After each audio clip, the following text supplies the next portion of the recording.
ఓం సాయిరామ్ శ్రీమాత్రే నమః. ఈరోజు అమ్మ బిడ్డలందరికీ గొప్ప సందేశంతో మన ముందుకు వచ్చారు. ఒకరోజు ఒక మహిళ తన భర్తపై అలిగి పుట్టింటికి వెళ్ళిపోతుంది. అది రోజులు నెలలుగా ఏడాదిగా మారిపోతుంది. ఆమె ఇప్పటికీ తన భర్త దగ్గరికి వెళ్ళి ఉండదు. ఆమె ఒకసారి తీవ్ర అనారోగ్యానికి గురవుతుంది.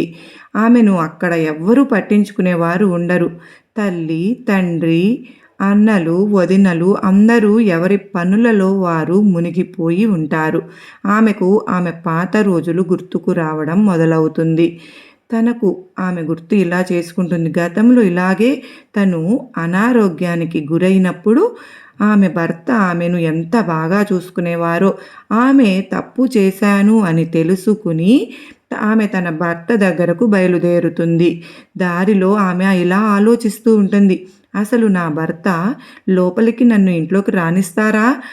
తను ఇంటికి వెళ్ళేసరికి అర్ధరాత్రి అయిపోతుంది. ఆమె చూస్తుంది, అర్ధరాత్రి అయినప్పటికీ ఇంటి తలుపులు తెరుచుకునే ఉంటాయి. తన భర్త అక్కడే సోఫాపై పడుకుని ఆమె కోసం ఎదురుచూస్తూ ఉంటాడు.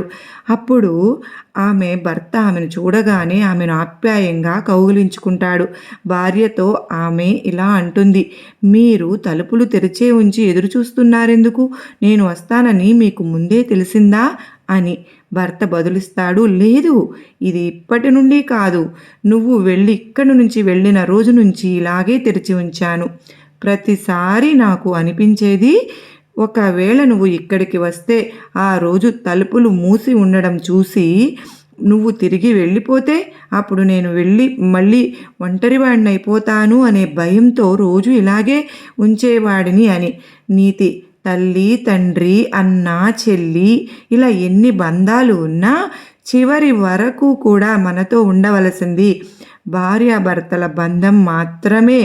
నా మాటతో మీరు కూడా ఏకీభవిస్తున్నారా? నిజంగా అమ్మ మనకు ఇటువంటి అత్యద్భుతమైన సందేశం అందజేశారు అంటే దీనిలో ఎంతో ఆంతర్యం దాగి ఉంది కదూ. మనందరికీ అర్థమైంది కదూ. మీరందరూ నాకు కామెంట్ సెక్షన్లో షేర్ చేయండి.